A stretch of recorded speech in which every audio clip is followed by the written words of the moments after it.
When you hear the word negotiation, your mind probably jumps straight to images of boardrooms, high-stakes deals, and people in sharp power suits making big decisions. But the truth is, negotiation is everywhere, woven into the fabric of your daily life, right in your living room, your kitchen, and every conversation you have. You've actually been negotiating since you were a kid. Remember those moments when you bargained for a later bedtime or tried to trade your least favorite chore for a few extra minutes of TV time? Every single day you negotiate.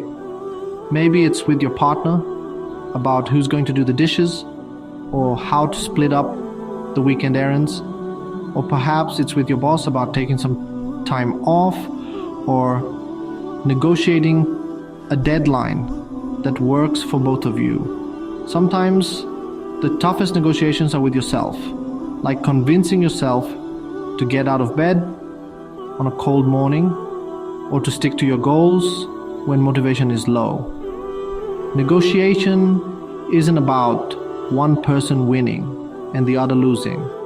It's about finding a way forward together so everyone feels heard and respected. At its core, negotiation is the art of purposeful conversation, listening, understanding, and working together to reach a solution. So forget those intimidating images. Negotiation isn't just for executives or lawyers. It's an everyday tool that anyone at any age can learn to master. When you get good at it, you don't just save money or get your way. You build stronger relationships, reduce conflict, and create more harmony in your life. Negotiation is a superpower you already have, even if you don't realize it yet. You just need to learn how to use it intentionally. And with a bit of practice, you'll see just how powerful it can be. So let's bring negotiation down to earth, out of the boardroom and into your everyday life. See it for what it truly is, a skill for life, not just for business deals or formal meetings. The more you practice, the easier and smoother your journey through life becomes, at home, at work, and everywhere in between. It's not about drama or confrontation. It's about building connection, trust, and understanding. You're already a negotiator. Now, let's help you become a great one. Ready? Let's dive in and unlock your potential. So, what is negotiation really? It's just a conversation between people with shared interests, but different ideas on how to get there. The goal? Find a solution everyone can live with. It's not about one side winning and the other losing. The best negotiations are win-win. Everyone leaves with something valuable. Think of it like baking a marble cake instead of fighting over chocolate or vanilla. You're not just dividing the pie, you're making a better one together. Shift your mindset from how do I get the most to how do we solve this together. That simple change turns conflict into collaboration. Negotiation is about partnership, not battle. That's the real definition, a conversation for mutual success. Preparation is the secret sauce of negotiation. Know exactly what you want. Be specific, not vague. Define your bottom line, or batna. What will you do if you can't reach a deal? But don't stop there. Think about what the other person wants too. What pressures are they under? What alternatives do they have? Seeing things from their perspective opens up creative solutions. Gather your facts. Data is power. Whether it's a car's market value or your own achievements, come armed with evidence. When you back up your requests with facts, you're making a strong logical case. Preparation turns a wish into a real proposal. Don't wing it, do your homework. The more you prepare, the more confident and flexible you'll be. That's how you set yourself up for a win. There's no one-size-fits-all approach to negotiation. Every situation, every person, and every deal is unique. That's why understanding the different negotiation styles is so important. There are 5 main styles, and knowing how and when to use each one is your secret weapon for success at the table. First, the competing style. Think of it as hard bargaining, a win-lose approach where you push for your own interest above all else. This style can be useful for one-off deals or when you need to stand your ground, but it's risky for long-term relationships and can leave the other side feeling burned. Next, accommodating. This is the you win, I lose approach. You put the other person's needs first, sometimes at your own expense.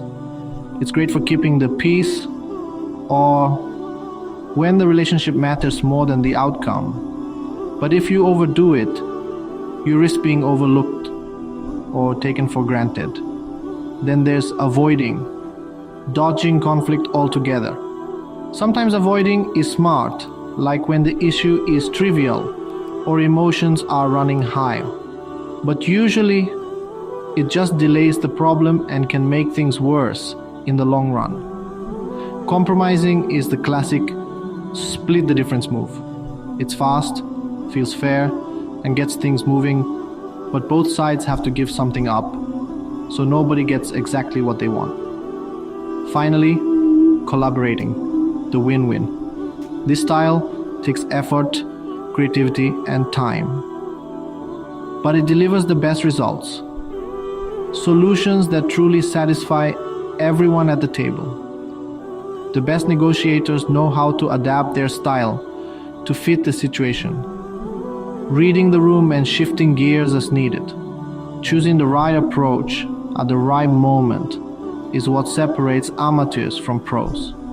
Flexibility is your greatest asset in negotiation. The more styles you can use, the more options you have to reach your goals. Start by recognizing your own default style and pay attention to the other person's approach too. If you can read the room, sense the mood, and adjust your tactics, you'll get better outcomes and build stronger, more lasting relationships. Don't get stuck in one mode or rely on just one strategy. Sometimes you need to stand firm and defend your interests. Other times you need to build bridges and find common ground. The best deals come from knowing when to compete, when to compromise, and when to collaborate, and having the wisdom to switch between them. Negotiation is like a dance. When you move in sync with the other side, you create opportunities for everyone. It's not about being the toughest person in the room. It's about being the smartest, most adaptable, and most aware. Adapt, and you'll win more than just the deal. You'll win trust, respect, and long-term success. Now, let's talk tactics. Simple tools that make a big difference in any negotiation. Whether you're sitting across from a client, hashing out a contract, or just trying to get a better deal, these techniques can help you feel more confident and in control. First, ask open-ended questions. Instead of, "Can you lower the price?" try, "What flexibility do you have on price?" This small shift encourages the other person to share more information, opening the door to creative solutions you might not have considered. Open questions invite conversation and reveal what matters to the other side. You'll learn about their priorities, constraints, and even hidden motivations. Next, use silence. After you make an offer, stop talking. It might feel uncomfortable at first, but that pause is powerful. Let the other person fill the gap. You'll often get valuable information. People naturally want to fill silence, and what they say next can reveal their true position or willingness to compromise. Don't rush to fill every pause. A little silence is powerful. It shows you're thoughtful and not desperate to close the deal. And then the flinch, react with mild surprise to an initial offer. This is a classic move that signals you're not immediately satisfied. A subtle oof that's higher than I expected can nudge the other side to be more flexible. It's a gentle way to push back without being confrontational. Use it sparingly. It's theater, not melodrama. Overdoing it can make you seem insincere, but a well-timed reaction can shift the conversation. These aren't tricks. They're ways to build rapport and uncover what's really possible. When you use them with authenticity, you create trust and open up new possibilities. The best negotiators listen more than they talk. They pay attention to tone, body language, and what's left unsaid. Ask, pause, and pay attention. Simple moves, big results. These habits help you spot opportunities and avoid costly mistakes. Use these tools and you'll steer the conversation toward a better deal. You'll be seen as fair, thoughtful, and effective. It's about connection, not manipulation. Master these simple tricks, and you'll find yourself closing better deals and building stronger relationships every time. Sometimes, knowing what not to do is just as important as knowing what to do. The biggest mistake, being unprepared. Don't show up without clear goals and facts. Another blunder, talking too much and not listening. You can't discover the other side's needs if you're always speaking. Listen to, understand, not just to reply. Letting emotions take over is a classic trap. If you get angry or defensive, take a break and reset. Stay calm and professional, even when things get heated.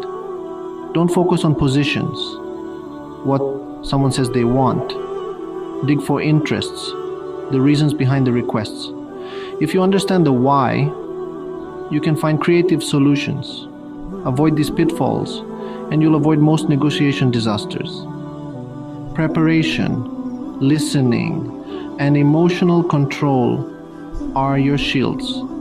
Don't battle over demands. Solve for needs. The best deals come from understanding, not arguing. Dodge these blunders, and you'll stay in the game. You've done the work. Now it's time to close the deal. Start by summarizing what you've agreed on. Recap the key points out loud to make sure you're both on the same page. For anything important, get it in writing. A simple email or note is enough to avoid confusion later. Written agreements protect both sides and keep things clear. And on a positive note, thank the other person for their time and effort. Express satisfaction with the outcome, even if it was tough. A good closing builds the relationship for next time. Don't just shake hands and walk away. Make sure everyone feels good about the deal. The way you finish matters as much as how you start. Clarity and gratitude go a long way. Leave the door open for future deals. A strong close turns a transaction into a partnership. That's how pros do it. Underneath all the tactics, your mindset is what really counts. If you see negotiation as a battle, you'll get a battle. If you see it as a puzzle, you'll find solutions. The best mindset is calm confidence, knowing your value, your limits, and your alternatives. Be curious about the other side's needs and pressures. Empathy builds trust and opens doors to creative solutions. Great negotiators are creative problem solvers, not just tough talkers. They see no as a chance to ask better questions, not a dead end. Stay positive and solution focused. Mindset separates amateurs from masters. Believe in win-win, and you'll find it more often than you think.